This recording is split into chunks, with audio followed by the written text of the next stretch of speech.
Hello guys, आपका अपना Kamlesh sir आपके एसके एक्सीलेंट एकेडमी में स्वागत है। आज हम लोग बात करेंगे क्लास 10th के एक चैप्टर है जिस चैप्टर का नाम है विद्युत धारा, इलेक्ट्रिक करंट। ठीक है, तो इलेक्ट्रिक करंट को पढ़ने से पहले हमको छोटे छोटे बातों को क्या करना पड़ेगा, ध्यान देना पड़ेगा। उसके बाद हम आगे की तरफ इस पूरे चैप्टर को पार्ट बाय पार्ट करके क्या करेंगे, पढ़ेंगे। ठीक है, तो पार्ट 1 में हम जो बात करने चलेंगे उसका नाम क्या है कि चार्ज।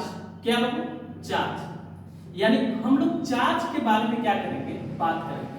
बात समझ में आए? हाँ सर, ठीक है। चलिए, तो चार्ज के बारे में हम लोग बात करते हैं और देखते हैं कि चार्ज होता क्या है और इससे रिलेटेड क्या क्या आते हैं, उसके बारे में हम लोग बात करते हैं। ठीक, तो देखिए सबसे पहले एक छोटा सा कंसेप्ट है जो हम लोग केमिस्ट्री से रिलेटेड है। जैसे मान के चले कि आपके पास सोडियम है, क्या है, सोडियम, और सोडियम के साथ साथ एक और हम ले लेते हैं यहाँ पर आपके पास, मान लीजिए कि फ्लोरीन ले लेते हैं आपके 9। कितने पर आता है, 9। तो आप एक नियम पढ़े थे इलेक्ट्रॉनिक विन्यास, जिसमें आप जानते थे कि इसको न्यूक्लियर कहते हैं। तो न्यूक्लियर में आप लोग जानते हैं या नहीं जानते तो जान लीजिए कि इसमें न्यूट्रॉन और प्रोटॉन होते हैं। न्यूक्लियर में क्या होते हैं, न्यूट्रॉन और क्या होते हैं, प्रोटॉन होते हैं। ठीक, तो अब देखिए न्यूट्रॉन कितना होता है और प्रोटॉन कितना है। तो प्रोटॉन और न्यूट्रॉन की संख्या इसमें सेम ही, सॉरी, इलेक्ट्रॉन की संख्या क्या होती है, सेम। तो 11 प्रोटॉन होती है। कितने प्रोटॉन, 11 प्रोटॉन। अब जब इसकी भाई मास के बारे में हम लोग बात करते हैं तो न्यूट्रॉन प्लस प्रोटॉन के योगफल को हम लोग मास करते हैं, तो इसमें आपका न्यूट्रॉन जो हो जाता है वो 12 न्यूट्रॉन होता है। ठीक है, चलिए, ठीक है, आगे बढ़ते हैं। और इसके बढ़ने के बाद हम एक यहां पर क्या करते हैं, इसके स्ट्रक्चर बनाते हैं और देखते हैं। ठीक, तो बोरबीरी ने बोला था कि भाई कि जो कक्षक होता है उसमें इलेक्ट्रॉनों की अधिकतम जो संख्या होती है 2n² होती है। ठीक है, तो पहले जो कक्षक होता है उसमें कितने एलिमेंट्स होंगे, तो 2 होंगे, सभी लोग जानते हैं। इसमें कितने होंगे भाई, तो 8 इलेक्ट्रॉन्स होंगे। कितने इलेक्ट्रॉन्स होंगे, 8 इलेक्ट्रॉन होंगे। बात समझ में? हाँ सर, 8 इलेक्ट्रॉन होंगे। इसके बाद आप देखिए यहां से जब हम लोग निकालते हैं, ठीक है, तो कितना हो गया, 11 इलेक्ट्रॉन। ठीक, चलिए, अब देखिए यहां पे इसका स्ट्रक्चर निकालते हैं, इसका भी स्ट्रक्चर हम यहां ड्रॉ करते हैं। ठीक, तो इसमें भी आप देखने की कोशिश करिए कि 9 प्रोटॉन होगा और 9 प्रोटॉन होने के साथ साथ आपके 10 क्या होंगे, न्यूट्रॉन। ठीक, अब देखिए जब इसके स्ट्रक्चर जब निकालते हैं तो पहले में कितने आएंगे, 2 आएंगे।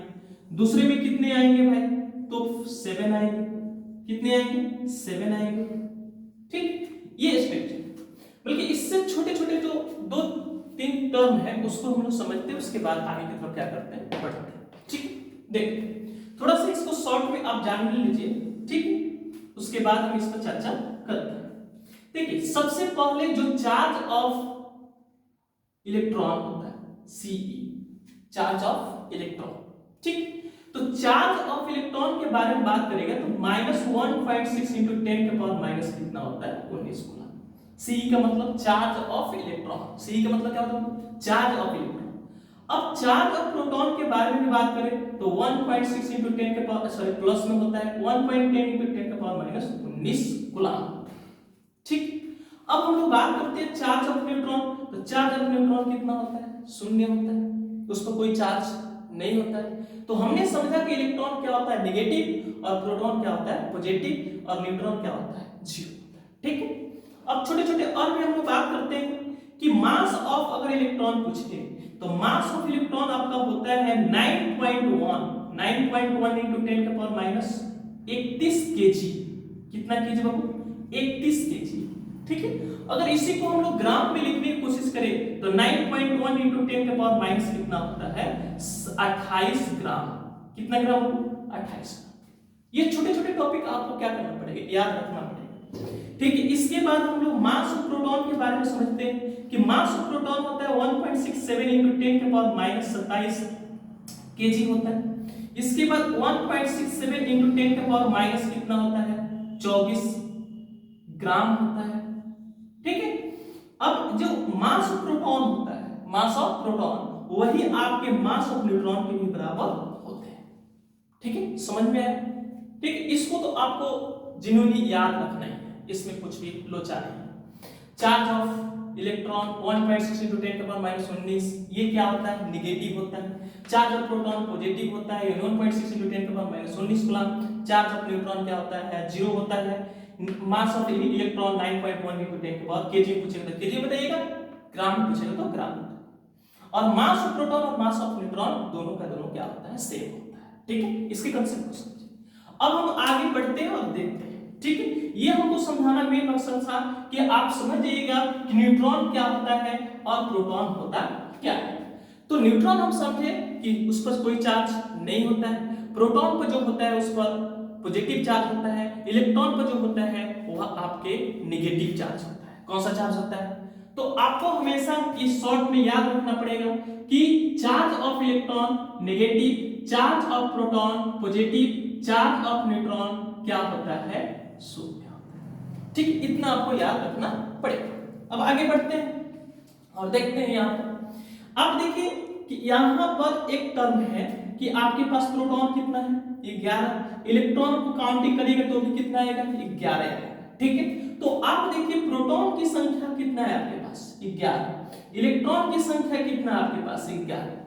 बल्कि सर हम लोग जानते हैं कि प्रोटॉन क्या होता है, प्लस होता है। प्रोटॉन क्या होता है, प्लस, और इलेक्ट्रॉन क्या होता है, माइनस होता है। जब दोनों को ऐड करेंगे तो किसके बराबर आएगा, 0 के बराबर। तो 0 क्या कहलाता है, न्यूट्रॉन कहलाता है। क्या कहलाता है, न्यूट्रॉन, जिसको हम लोग उदासीन के नाम से जानते हैं। तो अगर आपसे कोई पूछता है कि भाई न्यूट्रॉन कब हो सकता है, कोई भी ऑब्जेक्ट न्यूट्रॉन कब हो सकता है, तो जब उसमें प्रोटॉन की संख्या और इलेक्ट्रॉन की संख्या क्या होगा, सेम होगा। बात समझ में आया? जब इलेक्ट्रॉन की संख्या और न्यूट्रॉन की संख्या क्या हो, सॉरी प्रोटॉन की संख्या, मिस्टेक हो गया, जब इलेक्ट्रॉन और प्रोटॉन की संख्या क्या हो, सेम हो, तो उस कंडीशन में वो क्या हो जाएगा, न्यूट्रॉन हो जाएगा। क्या हो जाएगा, न्यूट्रॉन। तो आपसे कोई पूछता है कि भाई ये जो सोडियम परमाणु है वो विद्युत क्या होगा, तो विद्युत क्या होगा, न्यूट्रॉन होगा। अच्छा, क्यों न्यूट्रॉन होगा, तो क्योंकि उसमें प्रोटॉन की संख्या और इलेक्ट्रॉन की संख्या क्या होती है, सेम होती है, यानी समान होती है। उसका योगफल किसके बराबर होता है, 0 के बराबर। बात समझ में? हाँ। अच्छा चलिए हम आपसे पूछते हैं कि ये जो मार्कर है ये कौन सी है, न्यूट्रॉन। अगर मान लीजिए कि हम बोलते हैं कि न्यूट्रॉन है, तो इसका मतलब क्या होगा कि इसमें जितना इलेक्ट्रॉन है उतना ही क्या है, प्रोटॉन है। समझ में आ रहा है? हाँ सर। मान लीजिए कि ये मेरा बोर्ड है, ये क्या है, बोर्ड है। अब हमसे पूछे कि ये न्यूट्रॉन है, ऐसा न्यूट्रॉन ये उदासीन, इसका मतलब क्या होगा, हाँ सर, इसका मतलब यही हुआ कि इसमें जितना इलेक्ट्रॉन है उतना ही क्या है, प्रोटॉन है। क्लियर हो गया, कोई दिक्कत नहीं। ठीक, न्यूट्रॉन समझे आपके लिए, समझे? हाँ, अगर न्यूट्रॉन के बारे में अगर बात करते हैं, न्यूट्रॉन को आप कहेंगे तो जिसमें इलेक्ट्रॉन और प्रोटॉन की संख्या सेम होगा उसी को न्यूट्रॉन हम कहते हैं। समझ में आ रहा है? हाँ सर समझ में। चलिए इसकी बात में बात कर ली कि ये न्यूट्रॉन हो गया। न्यूट्रॉन अभी एक कंप्लीट किया, चलिए इसमें भी देखते हैं कि क्या होता है, ये न्यूट्रॉन होता है कि नहीं होता है। ठीक, तो अब देखिए इसमें प्रोटॉन भी कितना है, 9 है, इसमें इलेक्ट्रॉन भी कितना है, 9 है। ये आपका पॉजिटिव, ये आपका नेगेटिव, दोनों को ऐड करेंगे तो किसके बराबर आएगा, 0 के बराबर। अरे सर ये भी सर फ्लोरीन भी क्या हो गया, न्यूट्रॉन हो गया। क्यों भाई होगा, क्योंकि इलेक्ट्रॉन और प्रोटॉन की संख्या क्या है, सेम है। क्या है, सेम है। समझ में आया? तो अब कोई दिक्कत, न्यूट्रॉन में कोई दिक्कत। अगर मान लीजिए आपसे पूछा गया क्वेश्चन कि भाई कोई भी परमाणु विद्युत उदासीन कब होगा, तो जब इसमें इलेक्ट्रॉन और प्रोटॉन की संख्या सेम होगा। बात समझ में? चल ठीक है, अब हम लोग आगे बढ़ते हैं और पॉजिटिव चार्ज के बारे में समझेंगे और नेगेटिव की, कब नेगेटिव होगा और कब पॉजिटिव होगा। ठीक है, न्यूट्रॉन समझ गए? हाँ सर समझ गए। अब देखिए, अब एक छोटा सा टर्म आप केमिस्ट्री से रिलेटेड पढ़े थे कि भाई अगर किसी भी एलिमेंट्स के,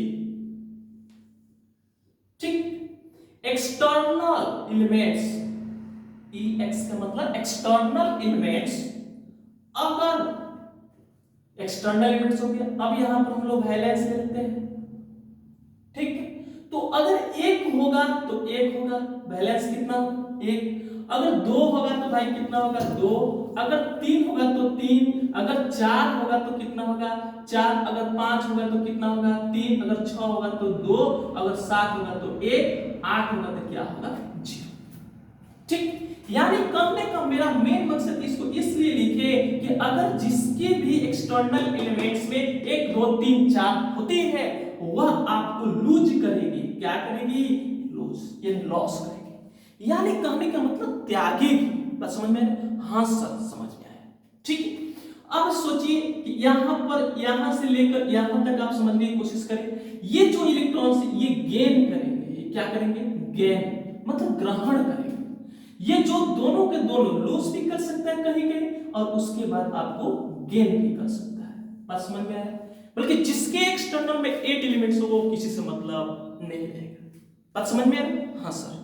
तो ये समझ में आ गया कि कौन गेन करेगा, कौन गेन नहीं करेगा। तो हमने समझा सर कि एक होगा तो गेन करेगा, कि लूज करेगा, वो लूज करेगा। 2 होगा तो भी क्या करेगा? लूज करेगा। 3 होगा तो भी लूज करेगा। अगर 5 हो तो क्या करेगा?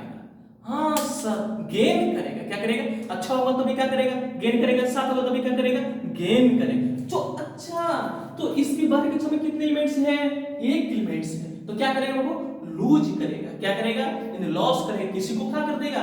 दे देगा। बल्कि इसके बारे में हमें कितने एलिमेंट्स है? वो 7 एलिमेंट्स है। अच्छा, तो ये इलेक्ट्रॉन को क्या करेगा? गेन करेगा। बात समझ में? हाँ, चलिए आगे बढ़ते हैं और देखते हैं। ठीक है, तो देखिए, मान लीजिए कि जब ये गेन किया, क्या किया?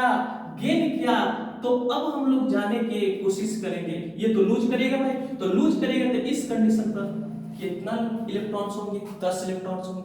अब हम लोग को देखना है कि जब ये इलेक्ट्रॉन एक लूज कर दिया तो इस पर प्लस होगा कि माइनस होगा। बात समझ में आ रही? तो आगे बढ़ते हैं। ठीक है, और देखते हैं। आप जानते हैं कि न्यूक्लियर में इसके कितने प्रोटॉन हैं? 11 प्रोटॉन है, सबको मालूम है। अच्छा, अब इसके इलेक्ट्रॉनिक विन्यास निकालेंगे तो ये 2, फिर इसका ये निकालते हैं तो यहां पर आप देखने की कोशिश करें कि इसमें 8 इलेक्ट्रॉन्स होंगे। कितने इलेक्ट्रॉन्स होंगे? 8। बल्कि एक इलेक्ट्रॉन लूज किया था कि नहीं किया था? हाँ सर, लूज किया था। अच्छा, अब हम लोग देखने की कोशिश करते हैं कि यहां पर आपके पास प्रोटॉन कितना हो गया? 11 हो गया कि नहीं हो गया? अब बताओ भाई, यहां पर तुम्हारे पास इलेक्ट्रॉन कितने हुए? 10 हुए। तो भाई चार्ज ऑफ इलेक्ट्रॉन क्या होता है? नेगेटिव, यानी यहां पर क्या लगेगा? नेगेटिव लगेगा। यहां क्या लगेगा? अब बताओ प्रोटॉन क्या होता है?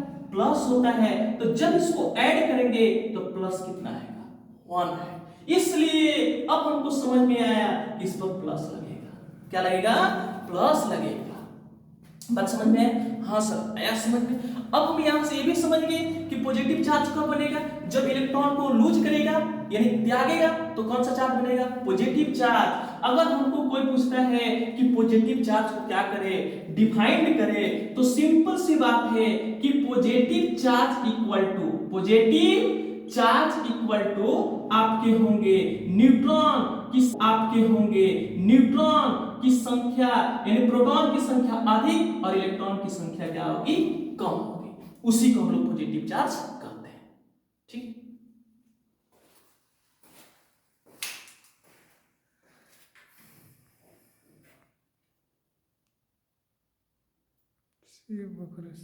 सेव हो गया। चलिए ठीक है, तो अब हम लोग नेगेटिव चार्ज के बारे में क्या करेंगे? बात करेंगे। तो नेगेटिव चार्ज के देखिए एक एलिमेंट्स लिए थे जिसमें फ्लोरीन था। क्या बात था? फ्लोरीन। अच्छा, फ्लोरीन के स्ट्रक्चर आपको बता चुके थे। इसका स्ट्रक्चर यानी इलेक्ट्रॉनिक, तो इसमें आप जानते हैं कि 9 प्रोटॉन होते हैं। कितने प्रोटॉन बाबू? 9 प्रोटॉन। अब देखिए इसमें इसके इलेक्ट्रॉनिक कॉन्फ़िगरेशन निकालते हैं तो इसमें 2 आएगा, इसमें आपके पास कितने आएंगे? तो भाई 7 आएंगे। कितने आएंगे? 7 आएंगे ना? हाँ सर आएंगे। तो कितना हो गया भाई? 9 हो गए। अब देख लेना भाई, 3 3 6 1 7 तो 2 9। ठीक है, अब देखिए इसमें आप एक शॉर्ट फॉर्म में फिर सब समझा चुके थे, बाकी फिर सबको समझाने की कोशिश कर रहे हैं। प्रोटॉन कितने भाई? 9 है। प्रोटॉन कितना है? 9। अब मात्र रहेगा इलेक्ट्रॉन। इलेक्ट्रॉन में कितना है? 9। ये पॉजिटिव लिख चुके हैं, ये क्या होता है? नेगेटिव। दोनों को ऐड करेंगे तो किसके बराबर हो जाएगा? न्यूट्रॉन। तो न्यूट्रॉन बता चुके थे, कब कहेंगे? जब प्रोटॉन और इलेक्ट्रॉन की संख्या दोनों सेम होगा तो उसको न्यूट्रॉन कहेंगे। बल्कि हम लोग को जो चार्ज के बारे में, पॉजिटिव चार्ज के बारे में बात कर चुके थे, अब हम लोग को नेगेटिव चार्ज के बारे में बात करें। तो आपको बता चुके थे कि जिसके एक्सटर्नल में 7 होगा वह इलेक्ट्रॉन को क्या करेगा? गेन करेगा। क्या करेगा भाई? गेन करेगा। तो इसको कितना गेन करेगा भाई? तो 1 इलेक्ट्रॉन गेन करेगा। कितने इलेक्ट्रॉन? 1 इलेक्ट्रॉन गेन करेगा। बात समझ में? चल तो जैसे 1 इलेक्ट्रॉन गेन किया तो इसके पास अब कितना बचेगा? 10 हो जाएगा। अभी हमको समझ में नहीं आएगा कि इस पर नेगेटिव लगेगा कि पॉजिटिव लगेगा। अब इसको निकालते हैं तो देखते हैं नेगेटिव आ रहा है कि पॉजिटिव आ रहा है। ठीक है, तो देखिए आपके पास आप जानते हैं कि न्यूट्रॉन की प्रोटॉन की संख्या 9 है, प्रोटॉन की संख्या, इस पर कितने इलेक्ट्रॉन्स, 2 इलेक्ट्रॉन्स, इस पर हम लोग चलते हैं 10 इलेक्ट्रॉन्स, कितने इलेक्ट्रॉन्स, 10 इलेक्ट्रॉन। हो गया, हो गया, हाँ सर हो गया। अच्छा अब निकाल कर देखते हैं, तो भाई आपके प्रोटॉन कितने हैं, 9 हैं, इलेक्ट्रॉन कितने हैं, 10 है।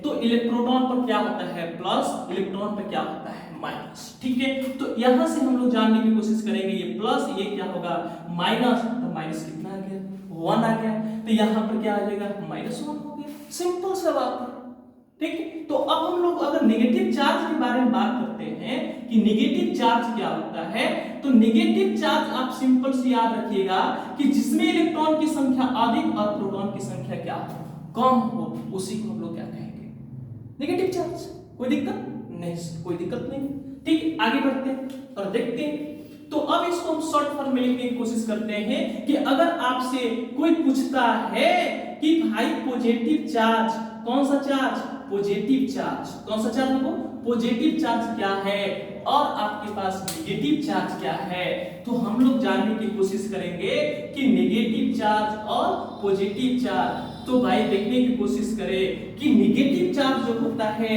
उसमें प्रोटॉन की संख्या अधिक होती है और इलेक्ट्रॉन की संख्या कम होती है।